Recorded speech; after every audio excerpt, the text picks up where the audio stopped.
అందరికీ నమస్కారం. జై గోమాత, జై గోమాత, జై గోమాత. ఏం లేదు, ఎవరి పనులలో వాళ్ళు ఉంటున్నారు కనుక కొద్దిగా అలర్ట్ కోసం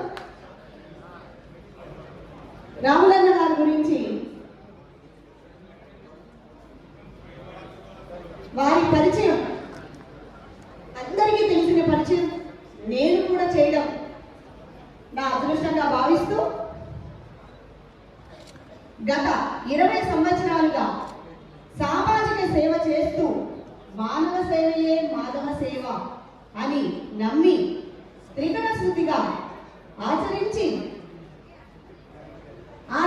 వ్యక్తి మన శ్రీ మురంశెట్టి రాములు గారు. గోమాత సేవ భూమాతకు రక్ష అనేది వీరి నినాదం. సనాతన సంస్కృతి ధర్మ విలువలను కాపాడుతున్న ప్రజారంగ నిత్యాన్వేషి టీటీడీ బోర్డు సభ్యుడిగా శ్రీ మురంశెట్టి రాములు గారు కొనసాగుతున్నారు.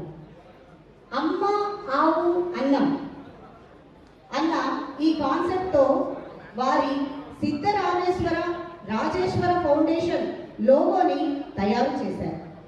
2019 నుండి వీరు టీటీడీ బోర్డు మెంబర్గా కొనసాగుతున్నారు.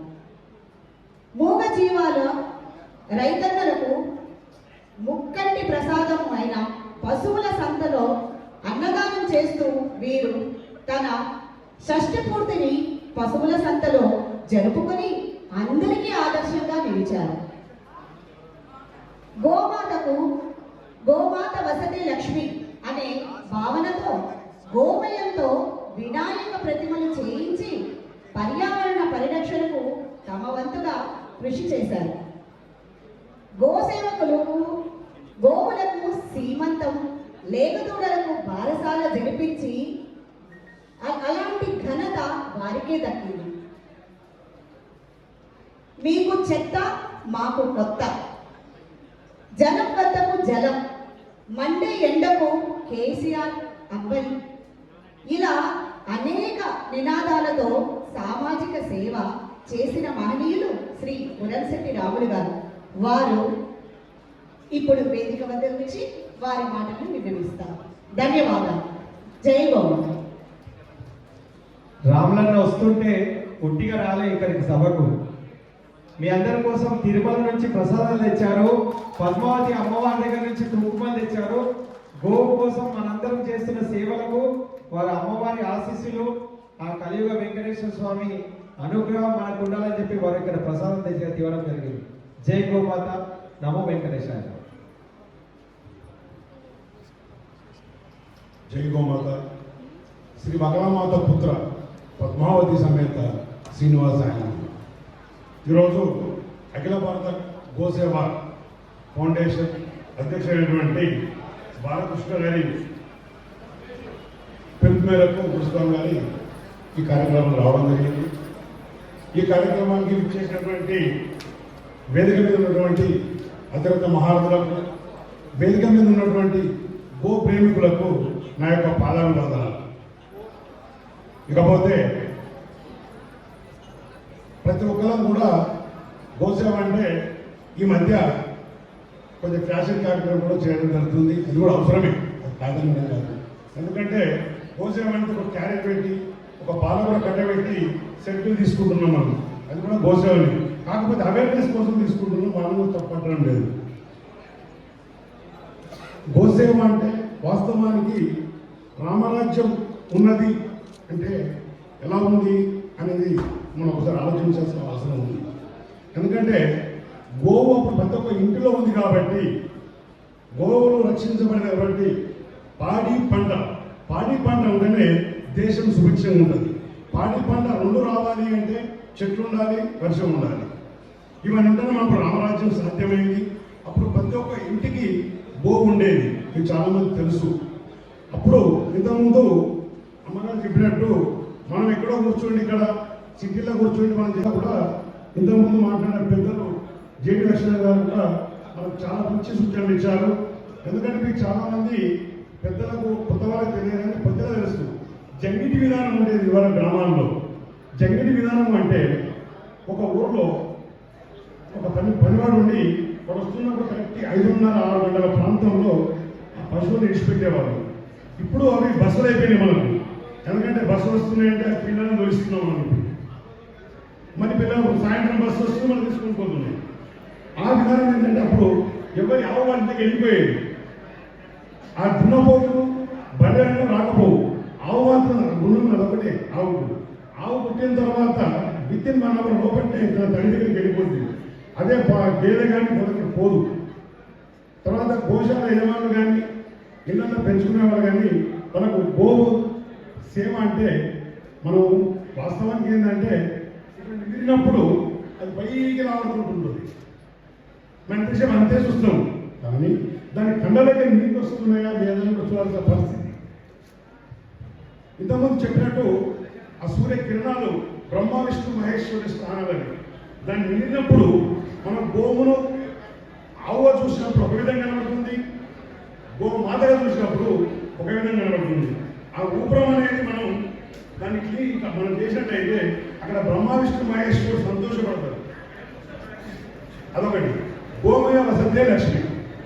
తర్వాత మనం ఆవును రాసుకుంటూ పోయినప్పుడు దాన్ని ఇలా అంటుంటే ఏంటంటే అప్పుడు అమ్మవారి సేవ చేసినట్టయితే గోమయ వసతే లక్ష్మి.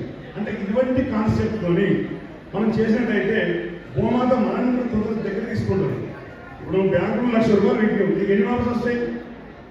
గోసేవ కూడా అంతే, భగవంతుని సేవ కూడా అంతే. నువ్వు ఎంత చేస్తే అంతే ఇస్తాడు ఫలితం మీకు.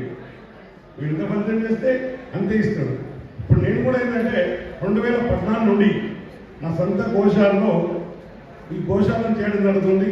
తర్వాత 2014లో మా సిద్దిపేటలో పశువుల సంతలో మూగ జీవ రైతులకు ముక్కంటి ప్రసవం అనే పేరుతో నా సొంత ఎస్ఆర్ ఫౌండేషన్ గారు పెట్టడం జరుగుతుంది. అంటే ఈ సందర్భంలో నేను చెప్పేది ఏంటంటే గోమాతను నమ్ముకున్నట్టయితే మనకు వేరే సకల దేవతలు అందులో ఉన్నారు కాబట్టి వేరే గుడికి పోవాల్సిన సంస్కారం లేదు అని చెప్తాను నేను. అంటే ఈ హిందూ ధర్మం ప్రకారం చెప్పొద్దు, కానీ నేను ఏంటంటే నాకు గోమాత వచ్చింది, నాకు గోవిందుని ఇచ్చింది. నాకు గోమాత సేవలో నేను నిలబడి ఉన్నా కాబట్టి గోమాత వచ్చింది, గోవిందుని ఇచ్చింది. ఈ కాన్సెప్ట్తోని 33 కోట్ల దేవతలు ఉన్నారు కాబట్టి నేను 33 ఆ విధంగా నమ్ముకుంటూ పోవడం జరిగింది. దాని తర్వాత కూడా భగవంతుని దయ వల్ల ఇక్కడ కేసీఆర్ గారు నాయన దయదలిసి ఈ గోమాత అతను ప్రవేశించి నేను అనుకుంటాను, ఎందుకంటే అన్నదానం మించింది లేదు. నా కాన్సెప్ట్ అంటే అమ్మ ఆవు అన్నం. ఇదివరకు ఆవులు ఎక్కడ ఉండేది? ఇదివరకు గోశాలు లేవు, మీకు తెలుసు. రాజుల దగ్గర ఉండే గోశాలు తప్ప వేరే ప్రైవేట్ గోశాలు లేవు ఇదివరకు. అంటే రైతు విస్మరించింది కాబట్టి మనం గోశాలను పెట్టడం జరుగుతుంది ఇక్కడ. తర్వాత మీకు అందరికీ తెలుసు, చాలా మందికి తెలియని వాళ్ళు ఏంటంటే ఒక్క గోవును 25 ఎకరాలు శుద్ధి చేస్తుంది మనకు. గోవు దగ్గర నష్టమే లేదు, ఎందుకంటే పంచగవ్యాలు ఇస్తుంది కాబట్టి ఒక గోవు కింద ఖర్చు అవుతుందో రైతు కూడా చెప్పే పరిస్థితులు లేడు. కానీ నేను చూశాను, ఒకవేళ మనకు మంచి ఉన్నట్టయితే ఒక ఆవుకు 900 నుంచి 1000 రూపాయలు ఖర్చు వస్తుందండి. ఒక ఆవు గ్రాసం ఇదే మనకు రోజు కట్టేసి చూసుకున్నట్టు మనకు అర్థమైపోతుంది. అది తర్వాత డిఫరెంట్ ఏంటంటే ఇక్కడ మన పట్టణాల్లో ఉన్నాం కాబట్టి ముఖ్యంగా హైదరాబాద్లో చెప్పేది ఏంటంటే మనకి ఇదివరకు ఇల్లు ఇలా ఉండే ఇల్లు మన వాడకి ఇలా ఉండేది, ఇప్పుడు ఇలా అయిపోయింది. అప్పుడు ఇలా ఉన్న ఇల్లు ఇప్పుడు ఇలా అయిపోయింది కాబట్టి ప్రతి అపార్ట్మెంట్లో మన వాచ్మెన్ కాబట్టి ప్రతి అపార్ట్మెంట్లో మన ఆవును చదువుకునే వీలు ఉంటుంది. కుండలు ఆవు తక్కువ రేటుకి వస్తుంది, చిన్నగా ఉంటాయి, 3 ఫిట్లే ఉంటాయి. అవి కూడా నేను తెచ్చుకున్నాను. అంటే నేను ఏ పని చేసినా చెప్పే ముందు ఆచరించే చెప్తాను. ఎందుకంటే చెప్పుడు చాలా ఈజీ, చేయడం చాలా కష్టం నా ఉద్దేశం కాబట్టి చెప్పుడు చాలా చెప్పచ్చు. హైదరాబాద్ కట్టు కూడా కొట్టు 2 నిమిషాలు అయితే 2 రోజులు వాళ్ళ కష్టాలు కూడా కొట్టాలండి. కాబట్టి దయచేసి ప్రతి ఒక్కరు మీ హైదరాబాద్లో ఉన్న వాళ్ళు కానీ తర్వాత ఇండస్ట్రియలిస్ట్ కానీ ప్రతి ఒక్కరు కూడా ఆవును పెంచుకోవడం ఒక కష్టమైన పని కాదు. ఎందుకంటే ఇప్పుడు పొంగులు ఆవులు అనేది మనకు రాజుల దగ్గర కానీ పెద్దాపురం అటు సైడ్లో కూడా 100% పొంగులు అంటే ఎక్కువ రేట్లు ఉన్నాయి. 60-70% ఉన్నటువంటి బీడ్స్ మనకి 50-70 ఏళ్ళలోనే మనం దొరుకుతున్నాయి కాబట్టి అపార్ట్మెంట్లో చాలా ఈజీ మనం పెంచుకోవడం.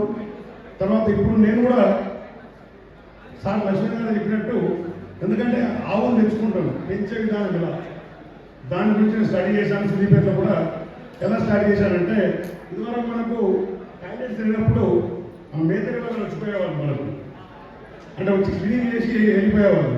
అదేవిధంగా కూడా మనం 10 అపార్ట్మెంట్లకు ఒక మనిషి నియమించినట్టయితే వచ్చి దానా వేసిపోతాడు, పిండ తీసిపోతాడు. ఈ కాన్సెప్ట్లోనే ఆలోచన చేస్తున్నాను. నేను కూడా మొన్న కూడా సిద్దిపేటలో చెప్పాను, ఒక 5 ఆవులు ఇప్పటివరకు దాదాపు 9-10 ఆవులు ఫ్రీ ఇచ్చిన, ఇంకొక 5-6 ఆవులు సిద్ధంగా ఉన్నాను. ఈ సందర్భంగా చెప్పేది ఏంటంటే, దాతలు చాలా మంది ఉన్నారు. చెప్పుడు చెప్పి ఇంతవరకు వచ్చింది. మనం ఏం చేద్దామని ఆలోచన చేసే పరిస్థితి ఆసనమైంది. కాబట్టి గ్రామ స్థాయిలో మళ్ళీ జంగటి విధానం ప్రవేశపెట్టినట్టయితే అది కూడా దాని గురించి స్టడీ చేయడం జరుగుతుంది. ఎందుకంటే మనం ప్రతి టెక్స్ ఎలా వేస్తామో గోటెక్స్ అని వేసినట్టయితే, ప్రతి ఇంటి కింద గోటెక్స్ వేసినట్టయితే ఆటోమేటిక్గా, అంటే టెక్స్ వేస్తూ వేయమంటే మొదలు ఇస్తే తర్వాత ఏమన్నాం, మొదలు డబ్బులు లేవంటారు కాబట్టి మొదలు టెక్స్ వేయమన్నది, తర్వాత టెక్స్ మాఫీ చేయించుకున్నాం. ఆ దిశగా ఆలోచన చేస్తున్నాం. మీరు కూడా అందరూ దయచేసి గ్రామంలో ఉన్న వాళ్ళు కూడా ఇలాంటి కార్యక్రమం చేపట్టాలని, తర్వాత ఈ గో గురించి కూడా ఏంటంటే, ఇంతకుముందు పూర్ణసరిగా చెప్పినట్టు కామారెడ్డి పశువుల సంతలో నేను ఒక నిర్ణయం తీసుకున్నాను. గోమాత వచ్చిన తర్వాత ఒక నిర్ణయం తీసుకున్నాను. నా శక్తి పూర్తి చేసుకోకుండా ఏం చేయాలంటే, అసలు నా దగ్గర పెట్టుకుని మిత్తి ఖర్చు చేద్దామనుకున్నా. అదే కార్యక్రమం ఈ కార్యక్రమం. అంటే గోవు గురించి కేటాయించిన డబ్బు నన్ను ఈ స్థాయికి తీసుకొచ్చింది అనుకుంటున్నాను. ఎందుకంటే అప్పటి వరకు 7 years వరకు నా శిష్యుకు 65 అప్పుడు నిర్ణయం తీసుకున్నాను. సరే 2 రోజులు 3 రోజులు కార్యక్రమం పెట్టుకుంటాం, వస్తారు, తింటారు, పోతారు. కానీ ఆ డబ్బు మన దగ్గర ఉన్నట్టయితే ఆ 15 లక్షల రోజు ఖర్చు ఎక్కేస్తున్నాను నేను నా లెక్కలు. దాన్ని మిత్తే ఖర్చు పెడుతున్నాను. ఇప్పుడు అసలు నా దగ్గరే ఉంది. ఆ మిత్తే ఇలాగ తెచ్చిందంటే గోమాతను నమ్ముకుంటే మనం ఎక్కడికి పోతామని నిదర్శనం నేనే అనుకుంటున్నాను. ఒకసారి కాదు 2 సార్లు కూడా కేసీఆర్ దయ వల్ల, వెంకటేశ్వర స్వామి కృప వల్ల నేను ఈ స్థాయికి వచ్చాను. కాబట్టి గోప్రేమికులందరూ కూడా చెప్పడం కాకుండా ముఖ్యంగా హైదరాబాద్ వాసులు ఒక నిర్ణయం తీసుకోవాల్సిన సమయం ఆసన్నమైంది. ప్రతి అపార్ట్మెంట్లో ఒక ఆవు ఉండవలను. ఎందుకంటే వాచ్మెన్ కాబట్టి చాలా ఈజీ. తర్వాత 10 అపార్ట్మెంట్లు కలిపి ఒక మనిషిని పెట్టుకున్నట్టయితే అతను వచ్చి హైదరాబాద్లో గడ్డి దొరుకుతుంది. ఇక్కడ గడ్డి ప్రతి రోజు మోపలు వేసిపోతున్నాడు. ఈ 10-12 మంది అపార్ట్మెంట్లకు ఒక మనిషిని పెట్టుకున్నట్టయితే వాడు వచ్చి ఏం చేస్తాడు, గడ్డి వేస్తాడు, పెండ తీసుకుంటాడు. ఇది ఈ దిశగా ఆలోచన చేయండి. ఎందుకంటే మనం మన ఇంట్లో పెళ్లి అయినప్పుడు 50 లక్షలు 60 లక్షలు కోటి ఖర్చు చేసుకుని ఈవెంట్ చేసుకుంటున్నాం. ఒక ఆవును చాలనేమో ఆలోచన దయచేసి. ఎందుకంటే గోమాతకు సేవ చేస్తే భూమాత రక్షిస్తుంది మనల్ని. కాబట్టి ఆ దిశగా ఆలోచన చేయండి. తర్వాత గోమయంతో పిడకలతో చెప్తున్నాను. పిడకలు కూడా అంటే నేను గొప్ప చెప్పడం కాదు. మొన్న సంక్రాంతికి దాదాపు 7 కొండల వానికి 7 పిడకల కార్యక్రమం పెట్టుకొని సంక్రాంతికి దాదాపు 50,000 పిడకలు ఫ్రీ ఇచ్చానండి నేను. సిద్దిపేటలో 11, గజ్వేల్, సిరిసిల్ల, వేములవాడ, జగిత్యాల, జనగామ ఇన్ని గ్రామాలకు పంపిన తర్వాత ఇద్దరు రైతులు ఫోన్ చేసిండు, అన్న మాకు సిగ్గైతుండ్రు. ఎందుకంటే మాకు ఆవు ఉంది, మాకు పొలం ఉంది, పిడకలు చేసుకోలేకపోయినాము. అంటే మన రైతులు మనము నామూష అనుకుంటున్నారు, పిడకలు నామూష అనుకుంటున్నారు. కానీ ధూపం వేసినట్టయితే చాలా మంది ఈ మధ్య యూట్యూబ్లో చూస్తున్నారు, దాంతో ఎంత బెనిఫిట్స్ ఉన్నాయని చూస్తున్నారు. అదొకటి. తర్వాత ఇంతకుముందు కేంద్ర రమేష్ గారు చెప్పినట్టు 1వ తరగతి నుండే ఫస్ట్ క్లాస్ నుండే మనం గోమాత గురించి చెప్పడం చేసినట్టయితే అది ఆటోమేటిక్గా పిల్లలకి వెళ్ళిపోతుంది. ఎందుకంటే ఫస్ట్ వాస్తవానికి అమ్మ ఆవునే వచ్చి మన నోటి నుంచి వచ్చినప్పుడు పుట్టిన పిల్లగానికి. కానీ ఇప్పుడు ఏ అంటే ఆర్టీకి వచ్చేసింది మన కథలో. కాబట్టి ఆ ఏ ఆర్టీని బి బాగా బంద్ చేసుకుందాం. బంద్ చేసుకొని ఆ అంటే ఆవు, ఆ అంటే అమ్మ అనే విషయం చెప్పుకొని ఇప్పుడు నేను కూడా ఏంటంటే తల్లిదండ్రులు ఎక్కడ ఉండాలి, కొడుకు దగ్గర ఉండాలి. ఆవు ఎక్కడ ఉండాలి, రైతు దగ్గర ఉండాలి. అమ్మ ఆవు. అన్నం అనేది ఏంటంటే రైతుకు అన్నం పెట్టే రైతులకు మనం అన్నం పెట్టాలి. ఈ యొక్క స్కీమ్తో ఈ 3 ముందు తీసుకొని పోవడం జరుగుతుంది. అమ్మ, ఆవు, అన్నం ఈ సబ్జెక్ట్ తీసుకున్నాం. కాబట్టి ఇలాంటి ఈ కార్యక్రమానికి నన్ను పిలిచి నాకు ఈ అవకాశం ఇచ్చినటువంటి ఈ యొక్క గోసేవ అఖిల భారత గోసేవ ఫౌండేషన్ అధ్యక్షుడైనటువంటి బాలకృష్ణ గారికి, వారికి సహకరించినటువంటి వారి బృందానికి కూడా నేను అందరూ వచ్చిన వారికి మరొక్కసారి వచ్చిన వారికి వేదిక పైన ఉన్న వారికి కూడా నా యొక్క పాదాలు